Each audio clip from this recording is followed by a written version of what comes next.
Jaunums sabiedriskā transporta nodrošinājumā Valmieras pilsētā.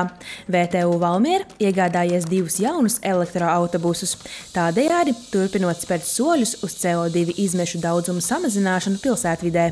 Pirmais solis mums pilsētā bija hibrīda autobusu iegāde, un šis jau ir solis uz priekšu, kur ir 100% elektroautobusu iegāde. Šis vairāk mūsu gadījumā tīri uzņēmuma iekšienē ir kā eksperiments, jo šī ir jauna ierīce priekš mums visiem, priekš mūsu darbiniekiem, priekš apkalpošanas, priekš eksploatācijas, lietošanas, šoferiem. Tā kā no vienas puses tas ir solis nākotnē, no otras puses tā ir ļoti liela mācības stunda mums pašiem. Elektroautobusu uzlāde notiks VTU Valmiera uzņēmuma teritorijā, kur uzlādes infrastruktūras izbūvi un uzlādes iekārtu uzņēmums nodrošinājis par saviem līdzekļiem. No tehniskā nobraukuma viedokļa šie autobusi spēja nobraukt starp 350 un 400 km bez uzlādes, kas ir pietiekami liels kilometru skaits. Faktiski Valmieras pilsētas maršrutos veselu dienu viņš var nobraukt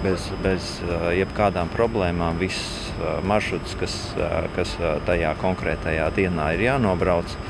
Un tad nakts laikā notiek viņu uzlāde. Vizuāli jaunie elektroautobusi neatšķiras no jau ierastajiem hibrīda autobusiem. Arī šiem izvēlēta gaujas zelta smilšu krāsa, taču tehnisko elementu ziņā ir vairāki uzlabojumi. Sāksim ar vadītāju vietu, jo vadītāju vieta ir galvenais, kas ir transporta līdzekļi.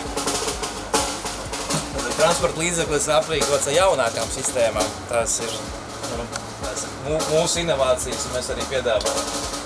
12 colu ekrāns LCD, lai šoferim būtu vieglāk saskatāms visi latviešu valodā. Instrumentu panelis sistēmas, kā jūs redzat, aprīkots ar elektroniskiem spoguļiem. Te ir monitori, kur atspoguļo, un augšā var redzēt arī kameras. Tas arī inovācija. Kā arī transporta līdzeklīs šis te ir aprīkots ar drošības sistēmu, ADAC, mobilai. Tas nozīmē to, ka ja ir kaut kāds šķērslis no sāniem, transporta līdzeklis viņam 2 signāli ir. Pirmais ir brīdinājums, kad ir kaut kāds šķērslis no sāniem, un otrs ir sarkanais brīdinājums, to, ka ir vienkārši jābremzē. Kondicionēra sistēma ļoti spēcīga, informācijas sistēma pēc klientu vēlmēm. Visi pilsētas maršruti. Kā stāsta ražotājs, patiesībā, iepazīstoties ar tehnisko specifikāciju, sākotnēji viņiem bijis visai liels izaicinājums to realizēt. Piemēram, īpaši zemā temperatūrā nodrošināt transporta līdzekļu minimālo nobraukumu, taču tas izdevies. Ja mēs skatāmies tagad vasaras sezonu, tad šis transporta līdzeklis varētu nobraukt uz 350-400 km ar šādām baterijām. Ja mēs skatāmies ziemas periodu, kur ir apkure, elektriskā apkura, tad tie būs 180 līdz 200 km. Bez tā arī pasažieriem būs ērtāka sabiedriskā transporta lietošana. Piekares sistēma ir pilnīgi jauna, tā kā tas transporta līdzeklis sver. Viņa baterijas svars ir diezgan liels, lai autobus nesvarstītos pa kreisi. Šim autobusam ir izvēlēts elektriskie amortizatori. Tas nozīmē to, ka ja autobuss svārsās elektriskajā amortizatorā, viņi izlīdzina nulles pozīcijā. Transporta līdzeklis aprīkots ar pogu, pieņemsim, šoferis pats var izvēlēties funkcionalitāti, vai ja viņi ir aktivizēti, transporta līdzeklis nogriežās uz labo pusi, lai vieglāk būtu iekāpt iekšā. Un papildu funkcija tas ir, respektīvi, kad atmet vaļā platformu cilvēkiem speciālām vajadzībām.